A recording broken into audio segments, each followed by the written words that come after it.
नई पीढ़ी जो है वाई और वाट के शब्दों के साथ बातचीत करती है अपने बुजुर्गों से, और उनकी इज्जत करते हुए। मैं ये नहीं मानता हूं कि बेइज्जती करती है, उनकी इज्जत करते हुए।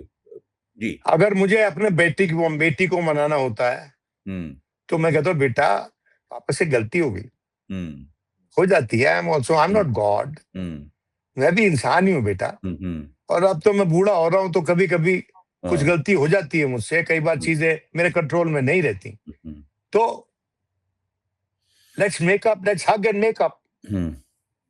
Why couldn't the prime minister have told the young generation, let's hug and make up, or let's hold hands and make up, or let's walk together a few steps and make up? मैं आपको माफ करता हूं. And again, you are invoking your mother.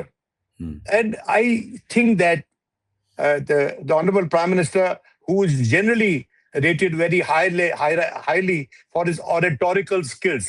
In fact, the word is oratorical, not oratorial. Oratorical is a more pure word than oratorial.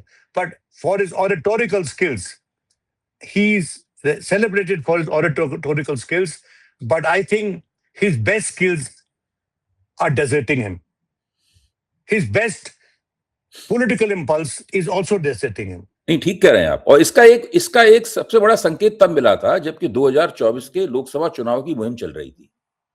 तब मैंने पहली बार देखा, चूंकि राहुल गांधी ने एक तीर चलाया, संविधान वाला, लाल किताब वाला तीर चलाया, वो दिल पर लगा, यानी सही निशाने पर लगा। उसके बाद से नरेंद्र मोदी की जो पूरी जो रणनीतिक मानस था, सब चीजें गड़बड़ा गई।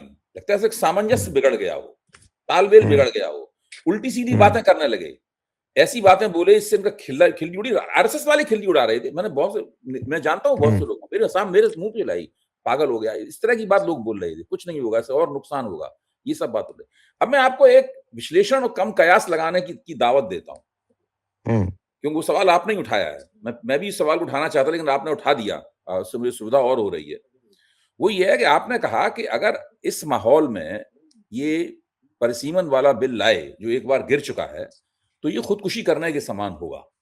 अच्छा, इन्होंने पूरी तिकड़म तो कर रखी है, पार्टियां पहले ही तोड़ दी हैं, अब पार्टियां तोड़ने के लिए ज्यादा बची नहीं है, ऐसी पार्टियां हैं नहीं, इनको आप कांग्रेस को आप तोड़ नहीं सकते, डीएमके को अभी फिलहाल तोड़ना आपके लिए मुश्किल है, समाजवादी पार्टी को तोड़ना भी मुश्किल है, उसके लिए ज्यादा बड़ा प्रपंच करना होगा।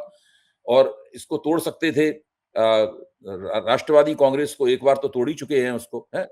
तो वो राष्ट्रवादी कांग्रेस से सुनते हैं वायदा ले लिया है कि वो समर्थन कर लेंगे, और डीएमके से वायदा ले लिया है कि वो समर्थन ले लेंगे उनसे। अच्छा, तो ये जो वायदे लिए गए हैं, मुझे लगता है कि स्टालिन और शरद पवार, ये दोनों, अगर इन्होंने वायदा कर भी दिया है इनको, तो वो अब इस वायदे पे पुनर्विचार करेंगे, ऐसा मेरा मानना है। क्योंकि जब वायदा किया था तब न तो राम मंदिर, न तो चढ़ावा चोरी का प्रकरण सामने आया था, और न ही ये जंतर मंतर पे 20 जुलाई घटित हुई थी।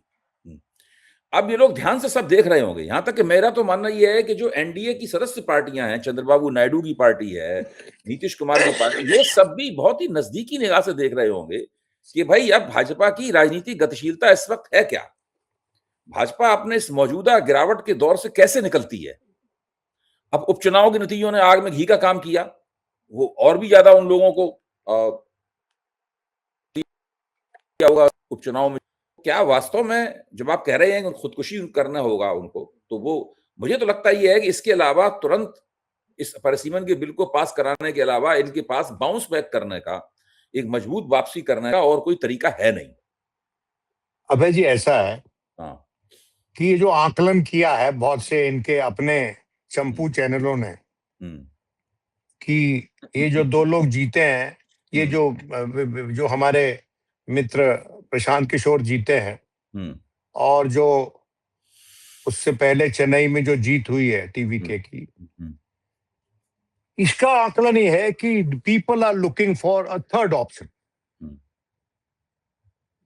और जेन जी ने ही जिताया है फिल्म स्टार को भी चेन्नई में। तो क्या आप समझते हैं कि जेन जी ने अगर चेन्नई में उसको जिताया है, तो जिसके खिलाफ जेन जी है उसके हाथ मिला लेगी क्या डीएमके? नहीं, इतना देखिए ऐसा है, देखिए डीएमके वालों ने तो जो जंतर मंतर पे हुआ उसके खिलाफ बड़ा जबरदस्त प्रदर्शन वगैरह वहां किया वहां। देखिए ऐसा है, द डीएमके कोई आम पार्टी नहीं है, कार्डर बेस्ड पार्टी है वो, आइडियोलॉजिकली रूटेड पार्टी है वो।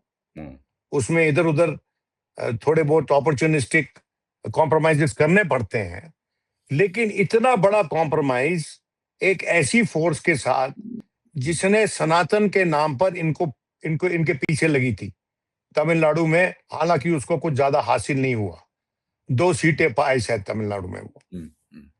तो पूरी तैयारी से आए थे और एडीएमके के साथ अलायंस करके ये सोच रहे थे कि स्टालिन और करुणानिधि की लेगेसी को उखाड़ देंगे। देखिए जो जो जो जो तमिलनाडु था, आइडियोलॉजिकली उसको धराशायी करना इनके लिए उतना ही इंपॉर्टेंट था जितना वेस्ट बंगाल को धराशायी करना आइडियोलॉजिकली था भारतीय जनता पार्टी के लिए। क्योंकि भारतीय जनता पार्टी तो भारत के मस्तिष्क, उसकी सोच पे कंट्रोल करना चाहती है। और ये 2 लोग जो हैं, अब देखिए आज भी अभय जी, भले ही वो फिल्म स्टार जीत गया है, लेकिन अगर दोनों के मिला के एडीएमके और डीएमके के मिला के आप गिन लेते हैं एमएलए, तो सरकार उनकी बन सकती थी। बिल्कुल बिल्कुल। द्रविड़ राजनीति कमजोर नहीं हुई है, विभाजित है। Dravidian thought is not diluted. तो आप मुझे बताइए कि किस कारण से, किस प्रॉमिस पर डीएमके इनको परिसीमन करने देगा? और डीएमके जिसने शुरू में ये कहा कि जो परिसीमन है ये भारत में जो इक्विटी है सदर्न स्टेट्स की, उसको डाइल्यूट करेगा। अभी भी डाइल्यूटेड है, अकॉर्डिंग टू देम ज्यादा डाइल्यूट करेगा। देखिए किसी भी फेडरल सेटअप में the main question is equity. आपके पास इक्विटी क्या है केंद्र में? और तमिलनाडु एक ऐसा प्रांत है जिसमें जब मिलीजुली राजनीति हुई और जब सत्ता में उनको शेयर मिला द्रविडियन पार्टीज को, तो वो पार्टी जो है उनकी थॉट की integration with that of rest of India मजबूत हुई। और मैं ये मानता हूं कि ये बात सच है कि मैं एक शर्त हारा था एक बार सूर्य प्रकाश से। आप बताया था कि मैंने कहा था कि जो जनेऊ काट के बड़ी हुई है पार्टी, ब्राह्मणों को जनेऊ काट के जो पार्टी बड़ी हुई है, वो कैसे बीजेपी के साथ मिल जाएगी? लेकिन वो मिल गई। पर वो जमाना था अटल जी का, और वो जमाना था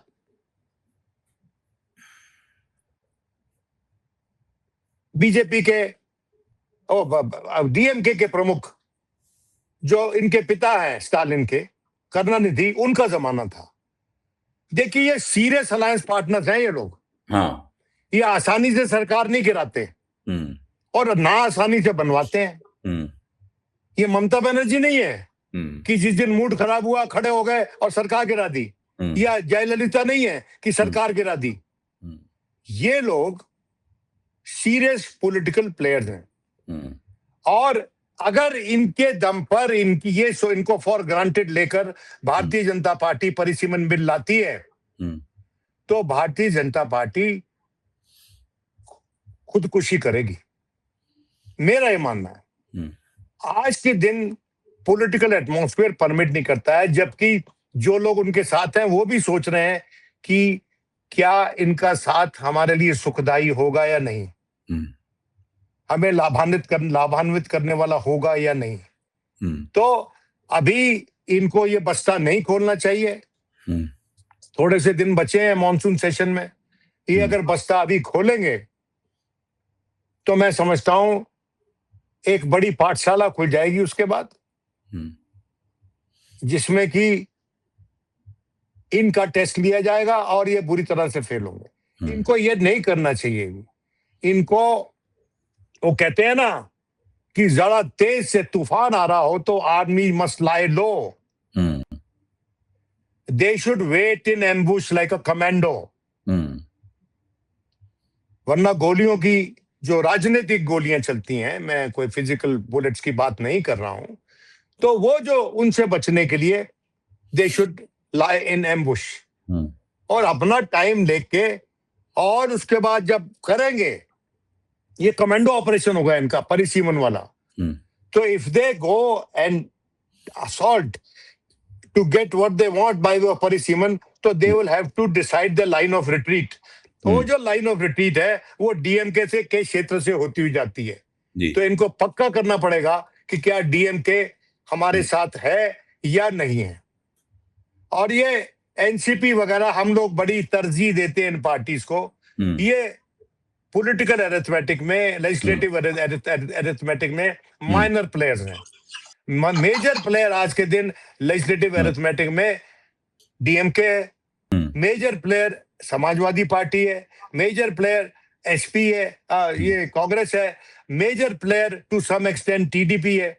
तो ये जो लोग हैं, और बाकी तो पार्टियां उन्होंने छिन भिन कर दी, छोटे छोटे टुकड़े करके, ये जब मन करेगा समुद्र में फेंक देंगे उनको।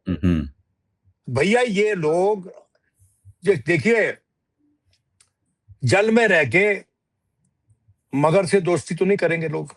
सही बात। और आज के दिन बदकिस्मती से जल में मगर सरीका लगता है बीजेपी छोटी पार्टियों को, क्योंकि उसने अपनी एक बना रखी है कि आई मी मैं सेल्फ, मैं हूं ना। तो ये मैं हूं ना का जो दम्भ है, उसके चलते उनको ये लेजिस्लेशन अभी नहीं लाना चाहिए। और अगर लाते हैं और अगर पास करवा लेते हैं, तो फिर मैं दूसरी बेट हार जाऊंगा, जैसे मैं पहली बेट हार गया था। लेकिन मैं फिर भी रिस्क ले रहा हूं, क्योंकि जो सोचता है वही गलती करता है, प्रोफेसर साहब।